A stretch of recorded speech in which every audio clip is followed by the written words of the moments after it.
Hey everyone, welcome to CLAT point and let's start. आज का हमारा द हिंदू न्यूज़ डिस्कशन। काफ़ी कुछ है पढ़ने के लिए, काफ़ी कुछ है सीखने के लिए। चलिए शुरू करते हैं।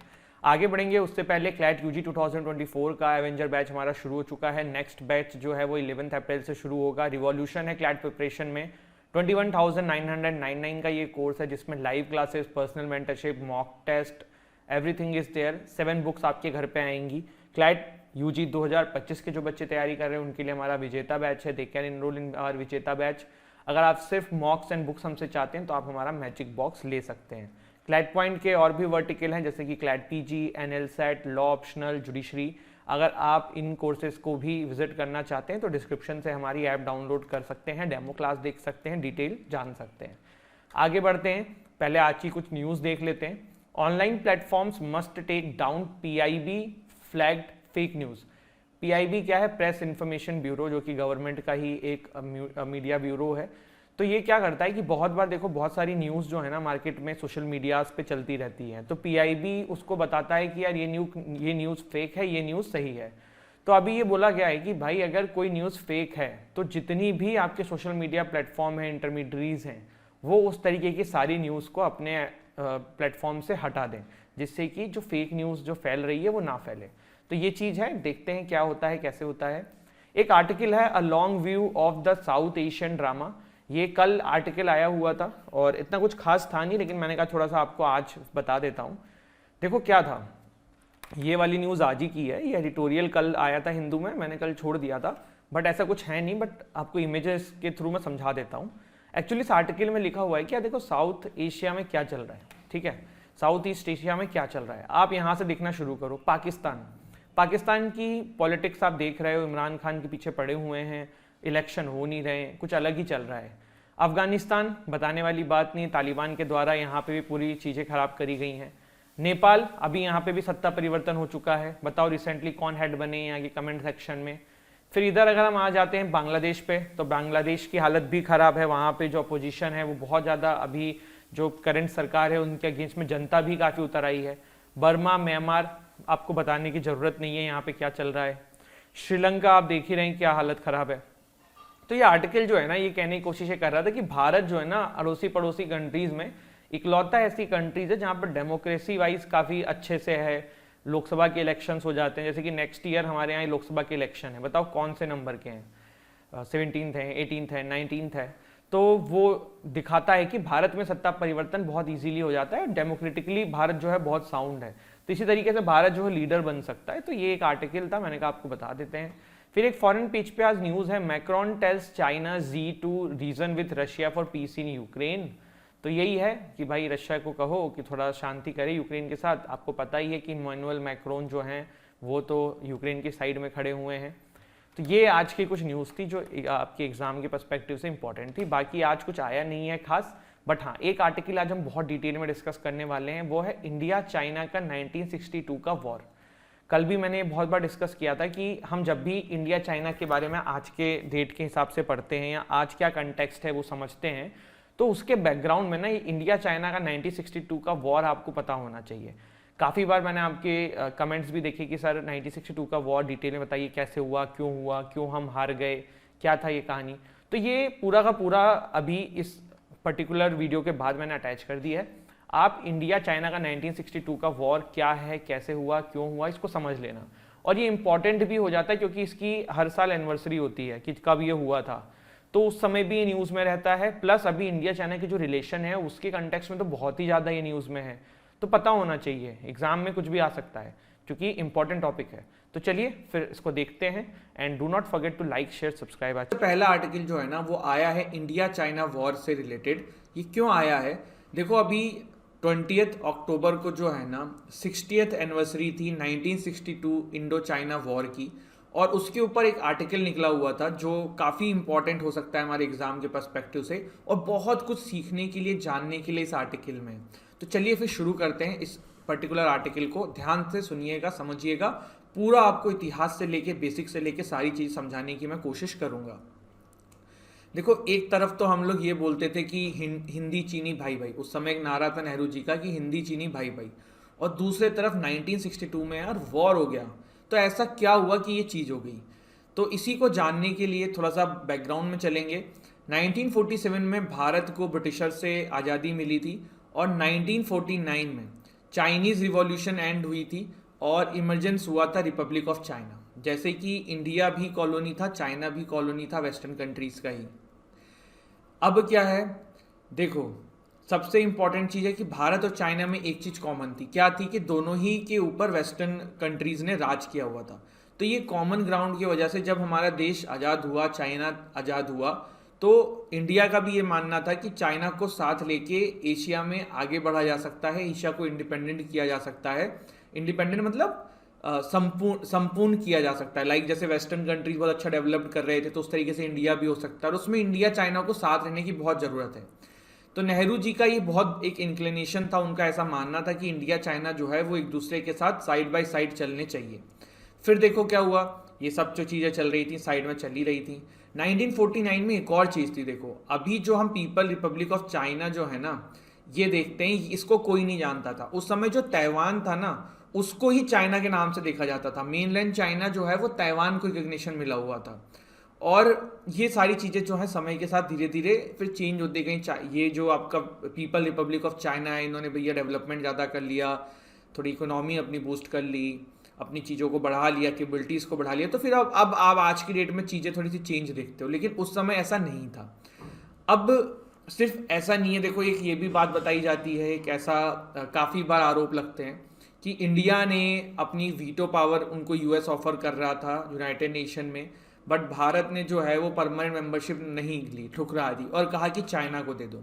तो इस पे भी देखिए जानकारों की अलग अलग मत होती है। कुछ लोग ये कहते हैं कि देखो डायरेक्ट यूएस ने कोई सीट ऑफर नहीं करी थी, यूएस ने इनडायरेक्टली भारत के सामने एक प्रपोजल रखा था कि आप जो है परमानेंट मेंबर बन जाइए यूएन का। मतलब ऐसा भी कहा जाता है कि ऐसा नहीं भी था, कुछ लोग कहते हैं कि था। तो उस समय ऐसा कुछ हुआ था। और आपको पता है कि कुछ जगहों पे आप हिंदू में ये न्यूज़ एडिटोरियल्स में पढ़ते हैं कि फिर ऐसा भी लगाया जाता है कि नेहरू जी ने वो सीट मना कर दी थी, कहा था कि भाई चाइना को दे दो, अभी वो डिजर्व करते हैं। तो इस तरीके की चीज़ें भी सुनने में आती है। फिर देखो क्या हुआ, 1950 में क्या हुआ, चाइना ने जो है ना अनेक्स कर लिया तिब्बत को। किसको अनेक्स कर लिया? तिब्बत को। ये देखिए ये जो तिब्बत वाला रीजन है ना, चाइना ने इसको क्या कर लिया गाइस, अनेक्स कर लिया। नेहरू जी जो हैं वो इस डिसीजन से हैप्पी तो नहीं थे, खुश नहीं थे चाइना के जो उन्होंने ये किया था अनेक्सेशन वाला, लेकिन वो इसके अगेंस्ट में कुछ बोले भी नहीं। यूएसए यूएन में बहुत आवाज़ें उठी थी, लेकिन इंडिया जो है ना इस मामले में चुप रहा था। आप ये समझिए कि इस फैसले की वजह से या फिर इस हरकत की वजह से चाइना के, भारत और चाइना का पूरा इतिहास बदल गया। कैसे? पहले देखो ये जो पूरा पोर्शन था ना, ये भारत जो है वो तिब्बत के साथ शेयर करता था, हमारी चाइना के साथ बाउंड्रीज नहीं शेयर होती थी। आप यहाँ अक्साई चीन में करते थे या इधर थोड़ा बहुत करते थे। लेकिन जब चाइना ने तिब्बत को अनेक्स कर लिया, जब चाइना ने तिब्बत को अनेक्स कर लिया, तब देखने में ये मिला कि भाई भारत जो है वो डायरेक्ट अब चाइना के साथ अपना बॉर्डर शेयर करने लगा, और यहीं से सारी प्रॉब्लम शुरू हो गई। तो उस समय नेहरू जी ने बिल्कुल शांति बरता अपना रखी। उन्होंने ऐसा कहा कि एशिया जो है ना वो यूनाइटेड नजर आना चाहिए। ऐसा नहीं कि एशिया की कंट्रीज में आपस में लड़ाइयाँ हो रही हैं तो फिर बाहरी कंट्रीज फायदा ले रही हैं। तो इस वजह से नेहरू जी ने इसके ऊपर कुछ बोला नहीं था। अब ये देखो मैंने आपको नेफा का क्वेश्चन पूछा था, नॉर्थ ईस्ट फ्रंटियर एजेंसी जो है ना, ये अरुणाचल प्रदेश पजेंडे, उसको नेफा बोला जाता था उस समय, ठीक है। चलो फिर क्या हुआ, जब ये एनेक्सेशन हुआ तिब्बत का चाइना के द्वारा, पीपल रिपब्लिक ऑफ चाइना के द्वारा, तो भारत और चाइना के बीच में पहले बफर स्टेट की तरह तिब्बत काम करता था, लेकिन अब जो है ना वो नहीं रहा। अब चाइना डायरेक्टली भारत के साथ बॉर्डर शेयर करने लग गया, जिससे कि बहुत सारी चीज़ें चेंज हो गई। और देखिए जानकारों का ये भी कहना है कि पटेल जी ने नेहरू जी को टोका भी था। उन्होंने ये कहा था कि चाइना की जो नीयत है ना वो सही नहीं लग रही है, हमें इसके अगेंस्ट में आवाज़ उठानी चाहिए, या फिर हमें चाइना के साथ फिक्स अपने बॉर्डर्स कर लेने चाहिए कि भाई ये हमारा बॉर्डर है, ये हमारा बॉर्डर है, ऐसी चीज़ें हैं वैसी चीज़ें हैं। लेकिन नेहरू जी ने जो है पटेल साहब की बात को दरकिनार किया, इग्नोर किया, एंड ही सेड कि भैया ऑलरेडी मैकमोहन लाइन तो साइन है, लेकिन मैकमोहन लाइन किसने साइन करी थी? ब्रिटिशर्स ने करी थी, वो भी इंडिया तिब्बत एंड चाइना के बीच में करी थी। अब क्या है, अब तो पूरा सिस्टम ही चेंज हो गया ना आज़ादी के बाद। तो ब्रिटिशर्स के द्वारा एक लाइन खींची गई थी 1914 में, मैकमोहन लाइन। तो भारत में नेहरू जी मान के चल रहे थे कि चाइना मैकमोहन लाइन को मानेगा, बट पटेल साहब ने इसके ऊपर कहा था कि मैकमोहन लाइन को नहीं मानेंगे आप, अभी अपने पास लेवरेज है, जब इन्होंने तिब्बत को लिया है तो उस समय हम कुछ बॉर्डर फिक्स कर लेते हैं। लेकिन नेहरू जी ने इस बात को इग्नोर किया और आगे बढ़ गए। इसके बाद क्या हुआ, भारत में नेहरू जी को जब इतनी लोग बोलने लगे, पटेल जी ने भी बोला, तो नेहरू जी ने क्या किया कि हमारे उस समय चाइना में अम्बेसडर थे के.एम. पनिक्कर। इनसे नेहरू जी ने कहा कि भाई वहां पे पता करो कि चाइना के लोगों का, चाइना की सरकार का बॉर्डर को लेके क्या मसला है, क्या सोच है। तो के.एम. पनिक्कर ने यह पता वता करने के बाद नेहरू जी को एक लेटर लिखा, उसमें कहा कि यहाँ पे देखिए बहुत सारी बातों पर डिस्कशन होता है, लेकिन बॉर्डर के मामले में किसी का कोई डिस्कशन नहीं होता है। तो आप ही कह सकते हो कि नेहरू जी को जो है यहाँ से थोड़ी और उनकी बातों का फेवर लगा कि हाँ यार चाइना जो है वो सही है, वो बॉर्डर ऑर्डर को लेके कोई तंग नहीं करने वाला है। उसके बाद क्या हुआ, पंचशील एग्रीमेंट साइन हुआ दोनों कंट्रीज के बीच में, जिसमें यह था कि म्यूचुअल रेस्पेक्ट करेंगे एक दूसरे की टेरिटरी इंटीग्रिटी को, नॉन एग्रेशन को करेंगे, नॉन इंटरफेरेंस इंटरनल अफेयर्स में करेंगे, म्यूचुअल बेनिफिट दोनों लोग आपस में बढ़ाएंगे, पीसफुल को एग्जिस्टेंस करेंगे, लड़ाई झगड़े नहीं करेंगे, ठीक है। फिर देखो क्या होता है, 1957 में चाइना ने ना एक रोड बना दी होती है तिब्बत के ल्हासा तक, from Xinjiang region in China. और ये रोड जो है ना ये अक्साई चीन से पास होती है, ये वाली आप देखिए, ये रोड जो है ना ये अक्साई चीन से पास हो रही थी। अब भारत को ये बात तो पता ही भी नहीं चली, भारत को ये रोड बन गई, कुछ पता नहीं पड़ा। जब चाइनीज मैगजीन में इसका मैप छपा ना, तब ये बात भारत तक सामने आई। नेहरू जी अचानक से घबरा गए, उन्होंने तुरंत एक लेटर लिखा चाइना के प्रीमियर को, जाओ इनलाई को, और उसके बाद उन्होंने कहा कि मैकमोहन लाइन आप यहाँ मान नहीं रहे हो, मैकमोहन लाइन के अनुसार ये तो हमारा एरिया है, आप इसमें क्यों भैया अपनी रोड बना रहे हो। चाइना ने स्पष्ट शब्दों में रिप्लाई किया कि भैया हम मैकमोहन लाइन को नहीं मानते हैं, वो ब्रिटिशर्स के द्वारा लाई गई थी, अब आज़ादी के बाद तो आपके हमारे बीच में कोई एग्रीमेंट ही नहीं हुआ है बॉर्डर को लेके। तो ये बात चाइना ने जब कही, तब नेहरू जी के पैरों के नीचे से जमीन खिसक गई। फिर क्या हुआ, फिर देखो हुआ ये कि भैया सारे नेहरू जी क्रिटिसाइज और ये सारी चीज़ें तो होती ही रहीं।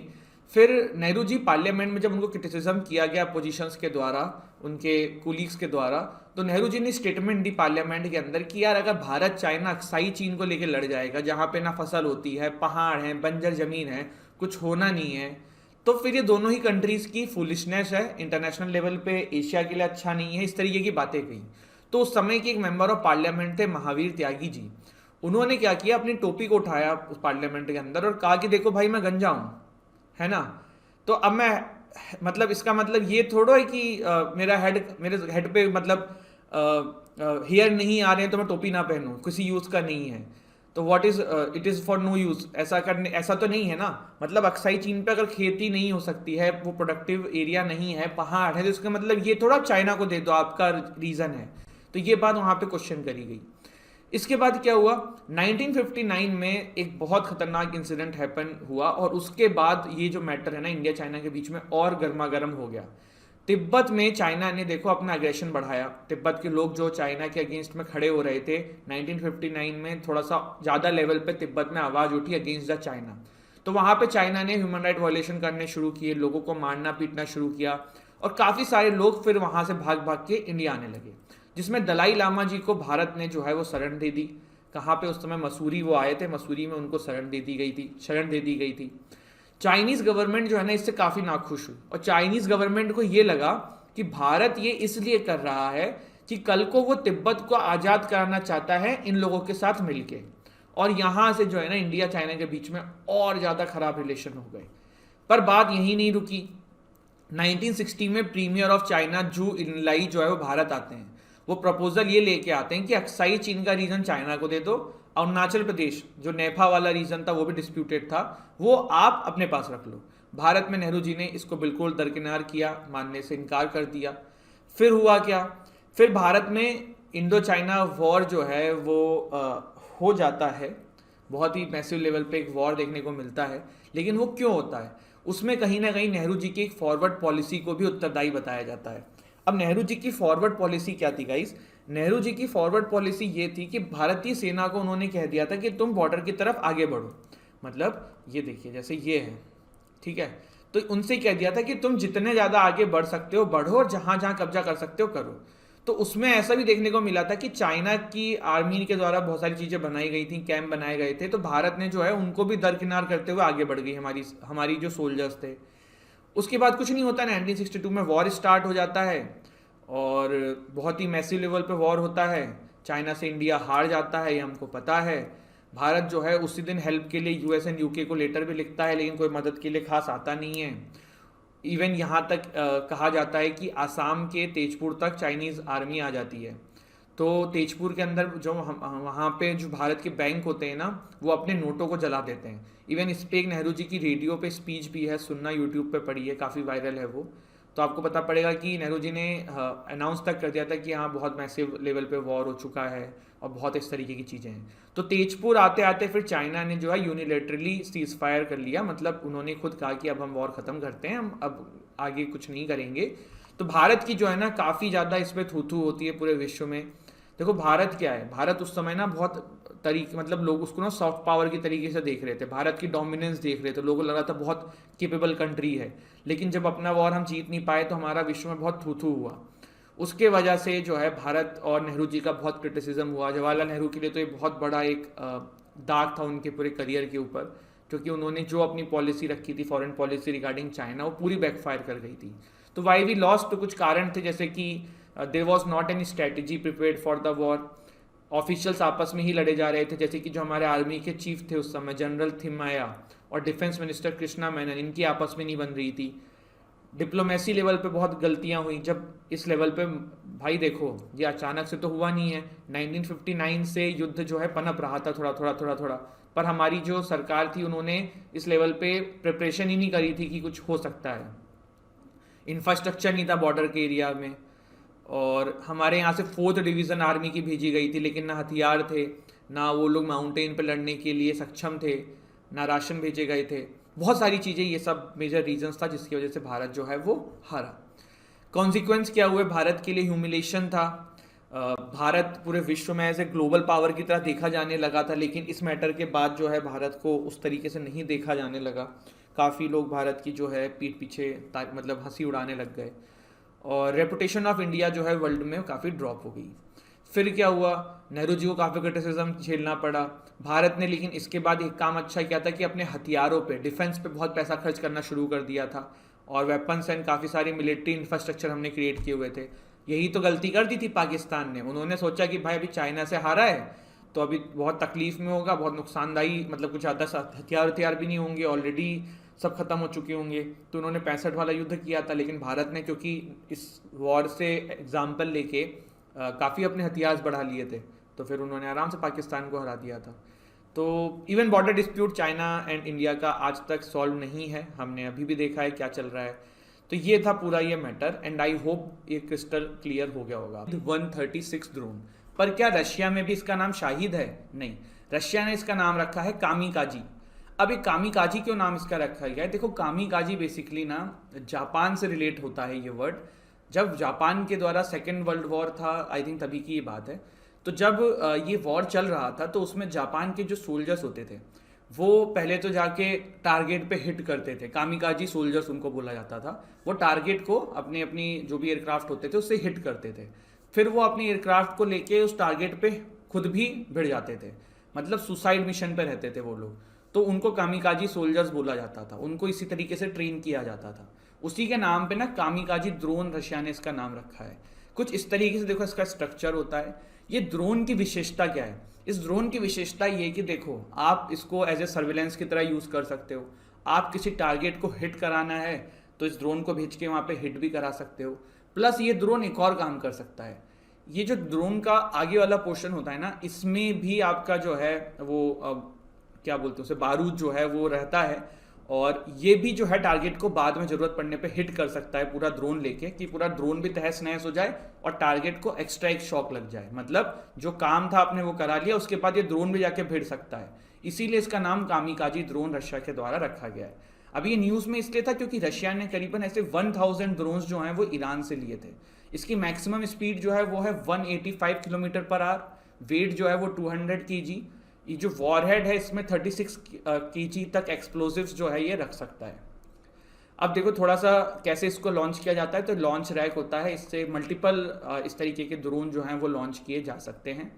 अभी आपको कुछ समय पहले याद होगा कि सऊदी अरेबिया की एक ऑयल फैसिलिटी पे हाउथीज रेबल ने जो है, यमन के द्वारा बैक जो हाउथीज रेबल्स थे उनके द्वारा अटैक किया गया था, तो यही कहा गया था कि ड्रोन्स का यूज़ हुआ है। तो आपको पता ही हाउतीज रेबल को ईरान जो है ना वो बैक करता है, तो वहाँ भी इसी ड्रोन का यूज़ हुआ था ऐसा माना जाता है, शाहिद 136। ठीक है, अब kamikaze drones and cruise missiles में अंतर क्या होता है? सबसे पहली चीज देखो, एक क्रूज मिसाइल जो है वो कितनी महंगी आती है, 1 मिलियन से 2 मिलियन डॉलर के आसपास, ये 20,000 डॉलर के आसपास आता है। इसमें क्या क्या फायदा है? सर्विलांस कर सकता है, पिक्चर ले सकता है, बेस पे वापस भी रिटर्न बुलाना चाहो कि चलो ड्रोन का काम हो गया वापस आ जाओ, वापस भी आ सकता है, चाहो तो क्रैश भी कर जाएगा। क्रूज मिसाइल इन सब पर्पज में नहीं आ सकती है। वो अलग बात है कि यहाँ पे ज़्यादा लेवल पे एक्सप्लोजिव स्टोर हो सकते हैं, ज़्यादा बड़ा टारगेट हिट कर सकता है, लेकिन छोटे मोटे काम जो है ना वो कामिकाजी ड्रोन कर सकता है। इसका वॉरहेड जो है 400 से 500 केजीज एक्सप्लोजिव्स रखता है, यहाँ पे 35 से 50 केजी रख सकता है। तो अब देखो रशिया ने क्यों लिया है ये? रशिया ने देखो इसलिए लिया है ना क्योंकि यूक्रेन के पास अभी काफ़ी सारा एयर डिफेंस सिस्टम है। एयर डिफेंस सिस्टम यूक्रेन के पास कहाँ से आ रहा है? खुद थोड़ा बना रहे हैं। सारी कंट्रीज जो नेटो वाली मैंने आपको दिखाया हुआ है उन्होंने सप्लाई किया हुआ है। तो ये एयर डिफेंस सिस्टम क्या होता है कि जैसे कोई रशिया का टारगेट आ रहा है तो उसको इसने टारगेट को लॉक किया और फिर उस टारगेट को ख़त्म कर दिया। मतलब रशिया की कोई मिसाइल आ रही है, ठीक है, इसने उसको लॉक किया और मिसाइल उड़ा दी। तो ये काम आता है एयर डिफेंस सिस्टम का। तो यही प्रॉब्लम है जिसकी वजह से रशिया ने जो है इनको नष्ट करने के लिए ये ड्रोन्स लिए हैं। अब क्या होगा, जहाँ जहाँ पे यूक्रेन ने ये लगा रखा होगा, रशिया जो है उनको ड्रोन्स के सहायता से उड़ा देगा। तो गाइज ये था हमारा आज का सेशन एंड आई होप आपको सेशन अच्छा लगा हो, पूरा कॉन्सेप्ट समझ में आया हो। हमने यहाँ पे देखी जाना रिगार्डिंग कामिकाजी ड्रोन, जिसका असली नाम शाहिद 136 है, जो कि ईरान के द्वारा बनाया गया था। रशिया ने अभी कामिकाजी ड्रोन्स लिए हैं ईरान से। Even India's defence has this drone, हमने भी ईरान से ये परचेज किए हुए हैं। इससे एक चीज़ और समझ में आ रही होगी कि आपको ईरान टेक्नोलॉजिकली भी कितना प्रोग्रेसिव है, और ड्रोन के मामले में ईरान जो है ना बहुत आगे है। तो वहाँ पे आप इस तरीके की चीज़ देख सकते हो।